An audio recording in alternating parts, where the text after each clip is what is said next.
Now, please allow me a moment to welcome on the stage a great visionary who is known as the global icon and ambassador of peace. For his whole life, he has called for interfaith harmony. He has traveled the world promoting education reform so that the youth can be guided about spirituality and the union of mankind. He has sat with President Joe Biden, with Prime Minister Narendra Modi, with the Pope at the Vatican, the Dalai Lama, and countless other world leaders for carving and implementing strategies which will impact generations to come. Please join me in giving a warm round of applause for His Holiness Acharya Dr. Lokesh Munni ji.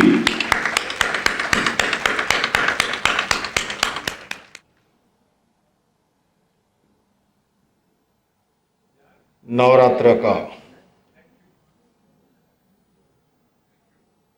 प्रथम दिन, नए वर्ष का शुभारंभ और heavenly palace का ये पवित्र प्रांगण, जहां पर आज एक पूरा परिवार बन रहा है। पिछले 8 सालों से लगातार मैं आ रहा हूं, मैं देख रहा हूं हमारे विजनरी चेयरमैन अनिल मोंगा जी के नेतृत्व में सीनियर सिटीजन की एक अद्भुत सेवा ही नहीं कहूं, उनके नॉलेज का सदुपयोग जो हो रहा है, पर उसके साथ साथ जैसा वाइस चेयरमैन कैल मोंगा ने अभी कहा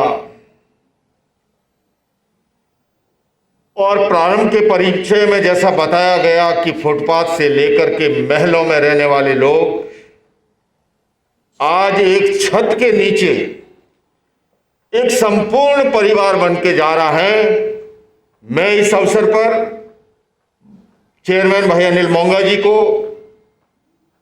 उनकी सफलता का राज मेरी अपनी बहन रजनी मोंगा जी को, और मुझे आज सबसे बड़ी खुशी जो हुई है, मैं जब कैल मोंगा को सुन रहा था वाइस चेयरमैन को, मैं ये कह सकता हूं कि आने वाले 100 वर्ष तक जो है इसका कार्यकाल सुनिश्चित और सुरक्षित हो गया है।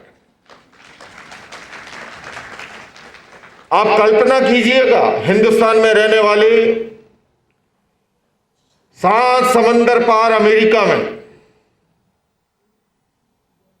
जहां भौतिक विकास चरम सीमा पर है, वहां पर जन्मा पला बड़ा हुआ एक नवयुवक यहां आकर के सेवा करते हुए अपने आप को सौभाग्यशाली समझता है। मैं समझता हूं इससे बड़ी और कोई खुशी की बात नहीं हो सकती। मैं इस अवसर पर चेयरमैन अनिल मोंगा जी के लिए कह सकता हूं कि वो जिस पीढ़ी से है, अभिभावकों के ऐसे संस्कार मिले,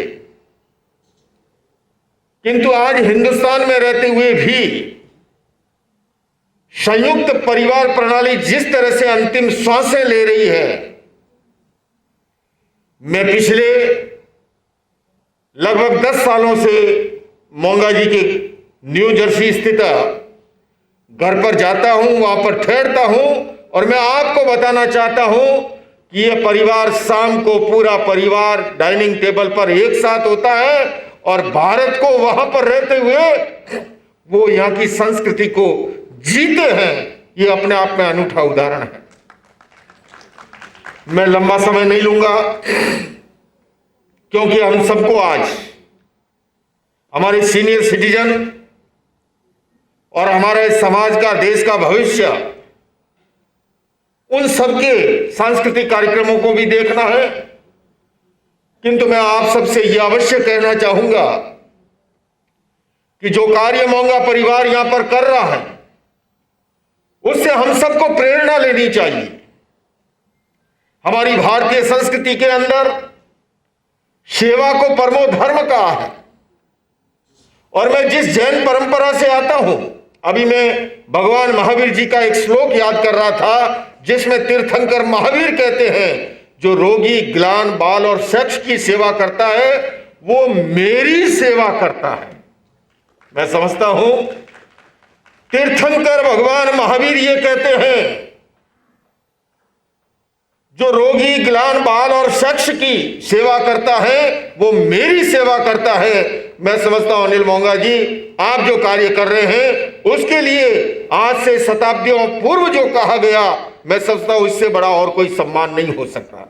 लेकिन ये इतनी सेवा क्यों कर पा रहे हैं, मैं इसके साथ अपनी बात को संपन्न करूंगा। हम सभी ने मानव जीवन पाया है और हमारे यहां पर कहा भी गया कि सुतदार और लक्ष्मी पापी के भी होए, संत समागम हरि कथा जग में दुर्लभ दोए। पुत्र, पत्नी, धन दौलत ये तो हर किसी को मिला है, किंतु संतों का समागम और प्रभु भजन का अवसर मैं आपको बताना चाहता हूं। न्यू जर्सी अमेरिका में रहते हुए ये परिवार, वहां पर भी जो है बराबर पूजन होता है, यज्ञ होता है। मैं ये कह सकता हूं कि जितना भारतीय संस्कृति को हम यहां रहते हुए नहीं जी पा रहे हैं, उतना ये भारतीय संस्कृति को वहां रहते हुए जीते हैं। हम सबके भीतर 3 प्रकार की चेतना है। स्वार्थ की चेतना भी है, परार्थ की चेतना भी है और परमार्थ की चेतना भी है। पंजाब के लोग कहेंगे ये मुनि जी महाराज हिंदी में इतने क्लिष्ट भारी भरकम शब्द ला रहे हैं, हमारे समझ से परे। मैं सरल भाषा में कह दूं आपको, स्वार्थ की चेतना का मतलब है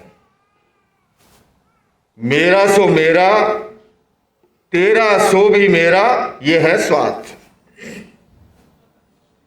परार्थ का अर्थ है तेरा सो तेरा और मेरा सो मेरा। किंतु परमार्थ की जो बात है, तेरा सो तेरा, मेरा सो भी तेरा। ये इतना कार्य क्यों कर पा रहे हैं इस सेवा का? क्योंकि इनके भीतर का स्वार्थ विगलित हो गया। अभी हमने एक छोटी सी बालिका लक्ष्मी को देखा, जिसके करकमलों से दीप प्रज्वलित कराया गया। मैं इस प्रसन्नता के क्षणों में उस दर्द भरी कहानी को तो आपके सामने बयान नहीं करूंगा कि किस तरह से वो बालिका किस हालात में मिली थी। सुनने मात्र से रोंगटे खड़े हो जाते हैं। किंतु मैं इतना अवश्य कहना चाहूंगा कि जब वो उनके हाथों में पहुंची, किस तरह से उसका कायाकल्प हुआ आज हमारे सामने है, और वो हमारी प्यारी लाडली लक्ष्मी के रूप में पल रही है और यहां पर वो है बड़ी हो रही है। एक जीवन अगर कोई किसी को देता है तो हमारा जीवन सार्थक हो जाता है। यहां सैकड़ों बच्चों की जिस तरह से परवरिश हो रही है, वो इसलिए हो पा रही है क्योंकि इनके भीतर का स्वार्थ विकलित हो गया। तभी परार्थ और परमार्थ की बात आदमी सोच पाता है।